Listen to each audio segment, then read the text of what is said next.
जापांची मासली धरप आनी पयल्या शिसाचें आपोवणें. लुका पोरमोणे जेजू क्रिस्ताचें शुभ वर्तमान. आफेसवोर 5 वोड 1 ते 11. उपरांत घडलें तें हें. देवाचें उतर आयकूंक लोक जेजू भोंवती चेंचोन आसलो आनी तो जेनिसारेत तळ्याचे दोडेर उबो आसलो. तेन्ना थंय तळ्याचे देगेर ताणें 2 होडी पळयलीं. खारवी देंवून रांपणी धुताले. तांतलें एक होडें सिमावाचें आसलें. ताचेर तो चडलो आनी ते तोडीक तावन मातशें पयस व्हरूंक ताणें मागलें आनी होड्यार बसून थंय तावन तो लोकांक शिकवण दितालो.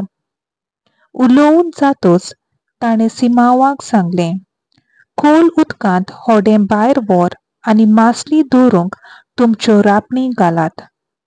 ताका जाप दिवन सिमावान म्हणलें, गुरुजी, रातभर आमी कोश्ट केले, पूण आमकां कांयच सांपडोलें ना. तरी पूण तुज्या उतराक हांव रांपण घालतां. अशें केल्या उपरांत तांकां इतली खूब मासली पडली की तांच्यो रांपणी पिंजूंक पावलोल्यो आनी येवन आपणाक आदार दिवंक दुसऱ्या होड्यांत आसलोल्या भागीदारांक ताणें खुणाक व्हरून आपयले. ते आयले आनी बुडूंक पावसर दोनूय होडी बुडलीं. तें पडना फुडें सिमाव पेद्रू जेजूच्या पांयां पडून म्हणलें, म्हजें सोरशिल्लो पेल्यान सोर. सायबा, हांव एक पातकी मनीस.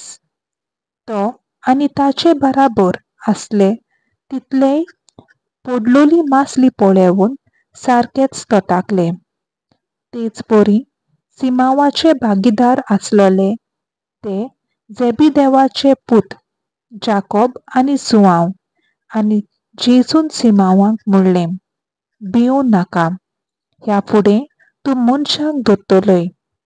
आनी होडी तोडीक काडून सगळें सांडून ते ताचे फाटल्यान गेले. देवाचें उतर हें. देवाचो व्हड उपकार.